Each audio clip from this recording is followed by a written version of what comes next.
Right, before we get into the hacks, here's how your phone battery works.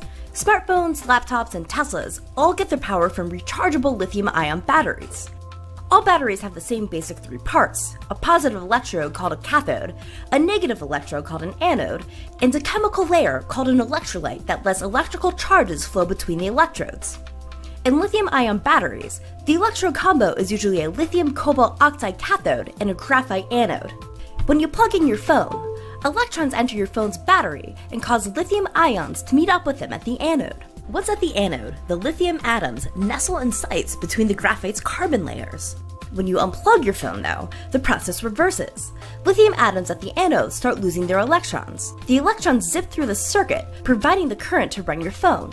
Meanwhile, lithium ions journey through the electrolyte. They reunite with the electrons at the cathode. These processes keep going until all ions reach the cathode, causing that dreaded flashing battery symbol.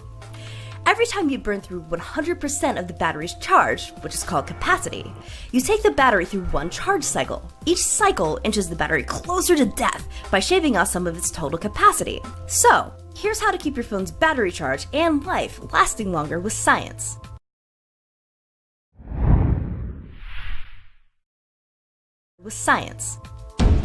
Heat does nasty things to lithium-ion batteries, and we're not talking thermonuclear level heat here. We're talking about when you forgot your phone in a hot car or left it in the sun at the beach. As your phone battery gets warm, the heat speeds up the chemical reactions that cause the battery to go kaput. These reactions break down the electrolyte and form products on the anode. This blocks lithium ions from nestling into the graphite. Fewer sites means less capacity, and you'll have to charge your phone more often. Even worse, heat can start a thermal runaway. Once the cobalt oxide gets hot enough, it starts a cycle of reactions that throw out more and more heat. All of this heat starts to boil the liquids in your phone's battery, building pressure until the battery explodes.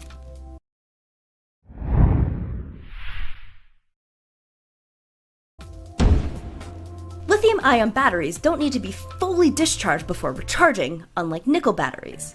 Nickel batteries suffer from the memory effect, meaning that unless they're at 0%, they'll forget part of the capacity when recharged. But lithium ions never forget, and they loathe a full discharge. When you drained your phone to zero, your phone lost more capacity, so your charges won't last as long. So make sure your phone battery doesn't die. If it's on the verge of death, just turn it off. You can tweet us thanks later.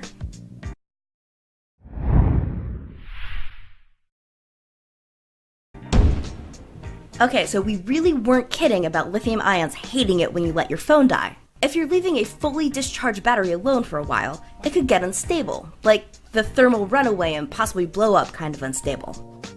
Fortunately for us, modern batteries trip a self-destruct circuit before destabilizing.